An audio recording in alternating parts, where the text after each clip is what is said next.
Já a imprensa argentina está afirmando que Gary Medel pode ser reforço do Boca Juniors depois da Copa América. Torcedor do Vasco, dirigentes do Vasco e comissão técnica cruzmaltina adorariam que essa história avançasse. Gary Medel está completamente fora dos planos e custa R$800 mil por mês. Bora falar agora sobre Bahia, Grêmio, Corinthians, Palmeiras e quem mais está na disputa por Gabigol.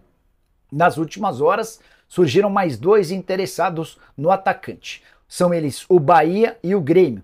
Esses dois times se juntam a Cruzeiro, Palmeiras e Corinthians, embora com estratégias diferentes, né? Palmeiras e o Corinthians querem fechar com o Gabigol um pré-contrato, de olho na possibilidade de tê-lo de graça em 2025. Já o Cruzeiro tem a intenção de fechar com o Gabigol já. De acordo com o Renato Maurício Prado, o Cruzeiro inclusive já fez uma primeira proposta ao Gabigol, oferta de 3 anos de contrato com R$2 milhões por mês de salário. Ninguém do staff do Gabigol confirma as tratativas, acho até natural que não confirme, até para evitar qualquer desgaste com o torcedor do Flamengo, e o desgaste já anda bem grande.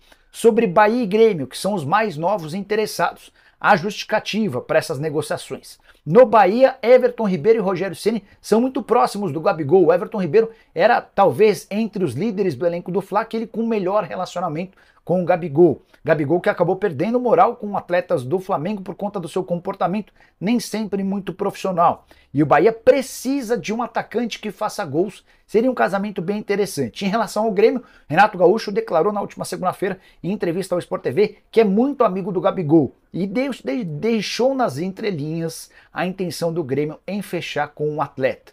Resta saber quanto é que o Flamengo vai pedir para negociá-lo agora, ou se o Flamengo fica com o Gabigol até o fim do ano, gastando entre salários, direitos de imagem e luvas um pacote superior a R$14 milhões para perdê-lo de graça em dezembro.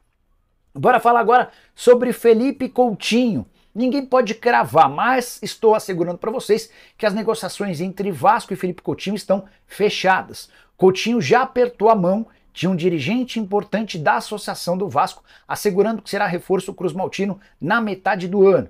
Valores. Hoje ele ganha R$3,5 milhões por mês no Aston Villa, embora tenha disputado a temporada atual no futebol do Catar. Não fica no Catar, não fica no Aston Villa. Há, inclusive, uma negociação entre o Felipe Coutinho e o Aston Villa para rescisão do contrato de forma imediata. Se essa rescisão não avançar, a tendência é que o Aston Villa empreste o jogador para o Vasco até o fim da temporada com opção de compra. Como é que vai funcionar o valor a ser pago pelo Vasco em relação a salários para o Coutinho? Cerca de 30% dos seus vencimentos. Então, se ele ganha R$3,5 milhões mensais, o Vasco já se dispôs a pagar algo na casa de R$1,1 milhão. Ao contrário de várias outras tentativas que o Vasco fez para repatriar o Coutinho, dessa vez foi o meio atacante quem disse: quero voltar ao Brasil e vou dar toda a preferência ao Vasco. Ele nem escutou. Ele ignorou completamente propostas de outros clubes interessados, como por exemplo o Cruzeiro. Enorme identificação com o cruzmaltino. Dá para dizer que entre a associação e Coutinho já está tudo certo. Resta essa resolução da rescisão do contrato. É o próprio Coutinho com os seus representantes quem traz tais tratativas. Ah, só mais um acréscimo. Muita gente chegou a escrever e falar que a 777 também tinha tratativas avançadas com o Coutinho. Essa informação não é correta. Inclusive, o Josh Vander ignorou solenemente o Kia Jorabichian, que é o representante do Coutinho. O Kia foi até os Estados Unidos para se encontrar com o Josh para tratar sobre o Coutinho. Ele foi ignorado solenemente, o que não pegou muito bem. Antes de mudar de assunto, só para contar que a Associação do Vasco assegura que há 3 empresas interessadas em adquirir a SAF do clube, que hoje pertence à 777. Muita gente cravando que José Roberto Lamáquia desistiu da compra do Vasco. E eu ainda não tenho essa informação. Quando eu tiver, conto para vocês. Combinado? Bora falar agora sobre Fabrício Bruno, que está de saída do Flamengo. Ele deve enfrentar o Amazonas na noite dessa quarta-feira, mas na sequência assinará contrato com o West Ham, informação que foi divulgada primeiro por uma conta que cobre o clube inglês lá na Inglaterra. Negociação de 15 milhões de euros ou 84 milhões de reais. Fabrício Bruno vai assinar um contrato de 5 temporadas e vai ter um belo reajuste em relação ao salário que ele ganha. Por falar em grana, dá para dizer que o Flamengo se deu super bem. Investiu 15 milhões de reais para contratá-lo do Red Bull Bragantino e agora está vendendo por 84 milhões de reais. Atleta que no seu primeiro ano com a camisa do Flamengo praticamente não jogou em 2022. Em 2023 muda essa chavinha, vira titular e em 2024 é inclusive convocado para a seleção brasileira. Uma das coisas que mais chamaram a atenção é sua velocidade. 113 partidas, 5 gols e 3 títulos com a camisa rubro-negra, passagem muito legal e dinheiro bastante significativo. O West Ham se comprometeu a pagar esses 84 milhões em 3 parcelas, a primeira à vista, a segunda em 1 ano e a terceira em 2 anos. Para arrematar sobre o Flamengo, rubro-negro também virou alvo de especulações sobre Matheus Martins, um atacante de 20 anos de idade que surge no Fluminense, é vendido para o Watford, também esteve na Udinese. Informação da Rádio Tupi é de que o Flamengo tem a intenção de contratar o Matheus Martins. Fui checar essa história e não consegui, ou melhor, ouvi de uma pessoa do Flamengo que não há interesse na contratação desse atleta, que pode atuar como ponta ou também como meio atacante. Matheus, que disputou em 2023 e 2024 pela Udinese 43 partidas com 6 gols e 2 assistências.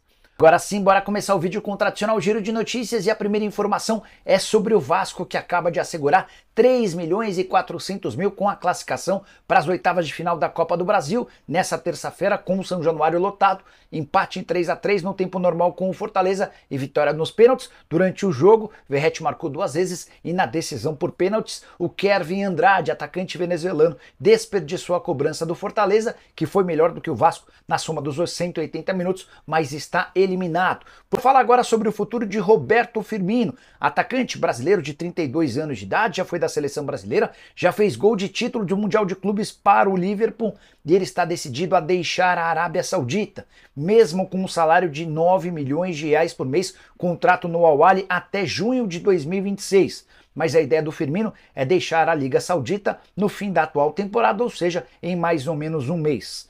A adaptação do Firmino e da família dele à Arábia Saudita não foi legal. Para completar, ele entende que o nível de competitividade do campeonato nacional é muito baixo, então ele procura alternativas e topa inclusive reduzir consideravelmente seu salário. Certamente o Firmino sabe que não vai ter essa oportunidade de ganhar 9 milhões de reais em nenhum outro lugar do mundo. A especulação pode animar torcedores do Flamengo. Algum tempo atrás, o jornal Dia trouxe a informação de que o Flamengo monitora a situação do Firmino e se baseia na boa relação do Tite com o Firmino para tentar convencê-lo a virar reforço na metade do ano. Poderia ser um substituto para Gabigol? Certamente seria um enorme acréscimo, embora o torcedor do Brasil olhe com alguma desconfiança. O Firmino é muito bom jogador. Temporada atual de 32 partidas, 8 gols e 8 assistências. Uma curiosidade, ele é o terceiro brasileiro entre os jogadores de futebol mais bem pago do mundo. Só atrás do Neymar, que ganha 70 milhões de reais por mês no Al Hilal, e do Oscar, que ganha 10 milhões de reais por mês no Xangai SPG. E aí, imaginando que tudo pudesse dar certo, eu acho bem complicado. O Flamengo poderia ter Oscar e Firmino jogando nos próximos meses. O Oscar tem conversas avançadas com o Fla, de olho na temporada de 2025. Só para completar sobre o Flamengo, o time foi recebido com festa na chegada a Manaus na noite dessa terça-feira, e o Gabigol, se aproveitando do péssimo momento, foi lá e tirou fotos com torcedores. Acabou sendo ovacionado pelo rubro-negro que mora na capital do Amazonas.